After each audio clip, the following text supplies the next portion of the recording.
Hi everyone, my name is Nina Goradia. I'm a Somatic Experiencing practitioner and a physical therapist. I want to offer some insights today on how to make peace with your past. There's a lot that can be said about this, but let's start with some basics. So first, if something continues to be resurfacing for you over and over again, years and years later, it's highly likely that an emotion got stuck at this time. It was a traumatic event, and traumatic in this context just means a whole lot of stimulation comes at us and not enough support, not enough time to feel it through, not enough knowledge of what to do, not enough of a felt sense of safety. And so those emotions, they get pushed down so that we can survive that moment. And that's really great. The body, the mind can survive that moment. But later, we do have to still process those emotions and feel them through, or they end up running our lives. There's an amazing quote out there. I can't figure out who said it. If you guys know, please drop it in the comments. It says, "That which remains unexpressed runs the show." So it's really important that we eventually, when we do have capacity later in our lives, that we come back and we process through some of these feelings. As we release these feelings, it's easier to kind of put the past in its place because we're not bargaining against feeling these feelings.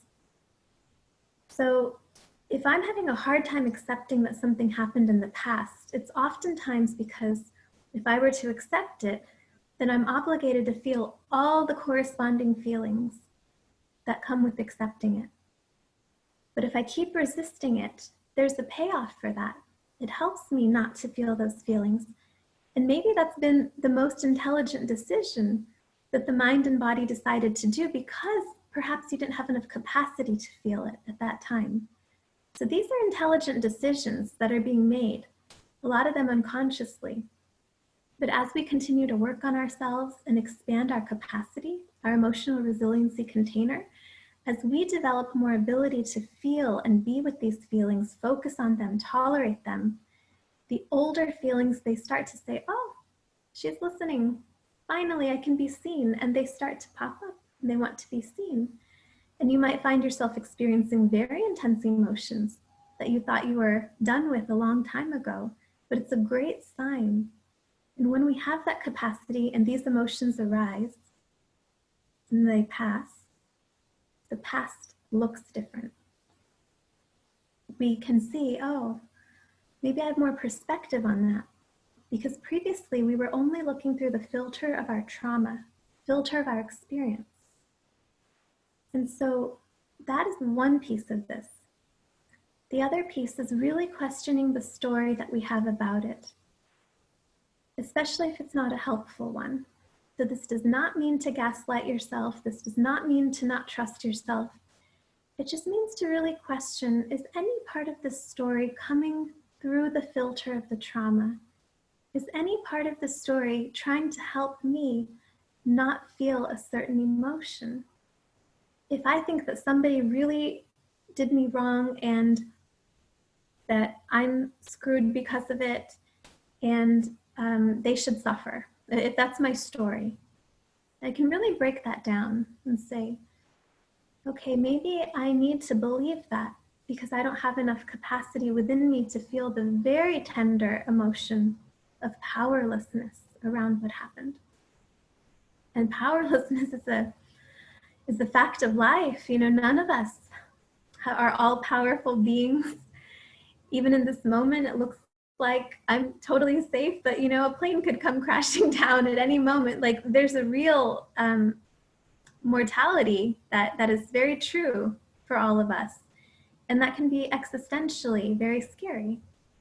And so it's going into those really difficult emotions. Well, if I can feel through that sense of powerlessness I had when that event happened, and then I'm feeling free of it.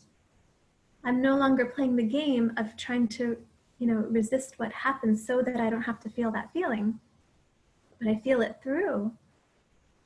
And I might just not have as much capacity for placing attention on that past event anymore.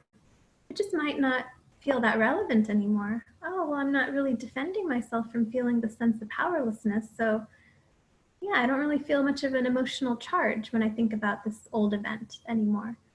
So it's really about, processing those feelings and then reevaluating the story. Do I really think that person needs to suffer? Or did I just feel so powerless that I don't want to feel that way? And if I saw them suffering, then that would help my sense of justice in the world. But all of these things are things we don't have control over. And so rather than hedging our bets of peace of mind on something we don't have control over, we can turn our attention within into our internal experience and start processing and working through those emotions. And then we see things differently. Oh yeah, that person is already really suffering. For someone to do that sort of action, they must have been really hurting themselves. I'm not condoning that behavior. I'm not saying that they're not responsible. They are responsible for their actions. But I'm not going to be rehashing that story over and over again and then having to feel the corresponding emotions. I want inner peace. I want emotional freedom.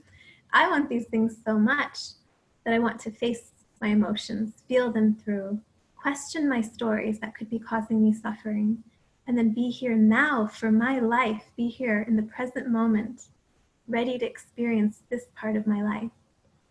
So I'd love to hear your thoughts on what you thought of some of these tips, but I'd also love to hear if you have some others yourself, and feel free to share in the comment section below. I wish you well sincerely, and I hope you have a wonderful day.